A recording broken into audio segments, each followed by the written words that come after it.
नमस्कार, मैं हूं कोमल सिंह और आप देख रहे हैं पार्थ इंडिया न्यूज। आइए नजर डालते हैं इस वक्त की खास खबर पर। उत्तर प्रदेश के मेरठ जिले के थाना नौचांदी क्षेत्र में खुद को आईएएस अधिकारी बताकर लोगों को धमकी देकर रौब झाड़ने वाले आरोपी राहुल कौशिक को पुलिस ने गिरफ्तार किया। राहुल कौशिक पर आरोप है कि शराब के नशे में इलाके में हंगामा कर रहा था। पकड़ा गया आरोपी खुद को 2008 बैच का आईएएस अधिकारी बताता था और इसी पहचान के सहारे क्षेत्र में लोगों के बीच अपनी पहचान बना रखी थी। एसपी सिटी आयुष विक्रम सिंह ने बताया कि इलाके के लोगों ने सूचना दी थी कि एक व्यक्ति शराब के नशे में उत्पात मचा रहा है। सूचना मिलते ही नौचंदी थाना पुलिस मौके पर पहुंची और उसे काबू में लेकर थाने ले आई। पूछताछ के दौरान युवक ने खुद को आईएएस अधिकारी बताते हुए रौब झाड़ने लगा।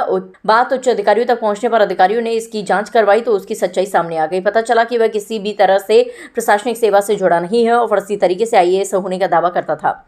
एसपी सिटी ने बताया कि आरोपी राहुल कौशिक ने अपने घर के बाहर डिप्टी सेक्रेटरी ऑफ इंडिया यानी आईएएस की नेम प्लेट लगा रखी थी। आसपास के लोगों को भी उसे खुद को प्रशासनिक सेवा का अधिकारी बताया हुआ था। इसी वजह से कई लोग उसे सचमुच का अधिकारी समझते थे। पुलिस का कहना है कि आरोपी लंबे समय से इस तरह की झूठी पहचान बनाकर लोगों के बीच प्रभाव जमाने की कोशिश कर रहा था। एसपी सिटी ने बताया कि आरोपी की जांच करने पर जानकारी सामने आई है और इसके खिलाफ 3 मुकदमे पूर्व में दर्ज हैं। एक मुकदमा वर्ष 2013 में एक किशोरी ने राहुल कौशिक पर दुष्कर्म का आरोप लगाया था, जिसमें शिकायत वापस लेने पर मुकदमा वापस ले लिया गया था। अब पुलिस उसके पुराने रिकॉर्ड और आपराधिक इतिहास की भी जांच कर रही है ताकि ये पता लगाया जा सके कि उसने फर्जी पहचान के सहारे कहीं और किसी को ठगाया, गुमराह तो नहीं किया। नौचंदी पुलिस को सूचना प्राप्त हुई थी कि एक राहुल कौशिक नाम का व्यक्ति है जो अपने आप को आईएएस बताता है फर्जी और वो लगातार थानों पर विभिन्न विभागों में अधिकारियों सीओजी नंबर पे कॉल करके रौब झाड़ता है। इस सूचना के आधार पर सीओ सिविल लाइंस को जांच दी गई है। जांच में सारे तथ्य सही पाए गए कि ये अपने आप को झूठा आईएएस बताता था। इससे आज पुलिस द्वारा गिरफ्तार किया गया। इसके पास से हमें जो झूठा ये बोर्ड लगाता था अपना एडिशनल सेक्रेटरी का, ज्वाइंट सेक्रेटरी का, इसके घर के बाहर एक बोर्ड लगा हुआ है और भी कुछ चीजें हमें मिली है और सारी चीजें ली गई है। इसमें वर्तमान में किसी भी पद पर नहीं है।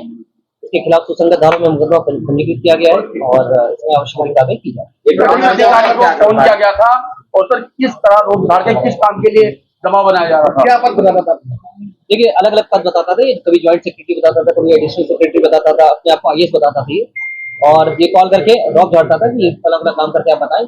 हमें थोड़ा शक हुआ इसके वास्ते कि भाई जो ये बात करने का लहजा था, जिस तरीके से बात की है, जो हमने वेरीफाई कराया इसको इसमें तो जांच कराएगी सिविल लाइंस द्वारा तो सारी तथ्य झूठे पाए गए। ये कहीं भी जैसे कोई भी आता था, पुलिस आती थी, किसी बुलाता था तो दिखाता था कि मैं फला हूँ, ज्वाइंट सेक्रेटरी हूँ, एडिशनल सेक्रेटरी हूँ। विभिन्न विभागों को जब जाता था घर पे किसी बुलाता था तो आप आइए सुनिए। घर पे जाते थे उनके बाद ज्वाइंट सेक्रेटरी का बोर्ड लगा रखा था, उससे रौब झाड़ता था। पूर्व में भी इसमें मुकदमे और शराब पी करके भी हंगामा किया करता था।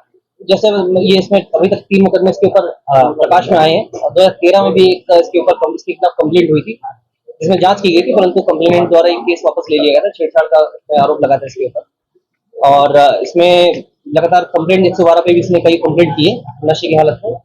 इसमें ये गाली गलौज का या आसपास के लोगों के खिलाफ ये आरोप लगाता था, परंतु उस तक झूठे पाए गए थे तो उसमें एक्सक्लूसिव रिपोर्ट फाइल की गई। पूछताछ में क्यों क्या पाया गया कि बोर्ड क्यों लगाता था, क्यों अपने आप को जो बताता था, किस आधार पर बताता था अपने आप को? देखिए, जैसे मैंने बताया, रौब झाड़ने के लिए इसने अभी तक किया है जो भी कानूनी दृष्टया चीजें आई है। इसने अपने आप को बताया कि 2008 में मैं किसी मिनिस्ट्री ऑफ कम्युनिकेशन में था। अभी तक ये हमने जो वेरीफाई कराया है, अभी तक ऐसा कोई आदमी नहीं था और इसके बारे में जानकारी की जा रही है। जैसे मैंने बताया, सुसंगत धारा में मुकदमा पंजीकृत है, ये विवेचना का पार्ट है।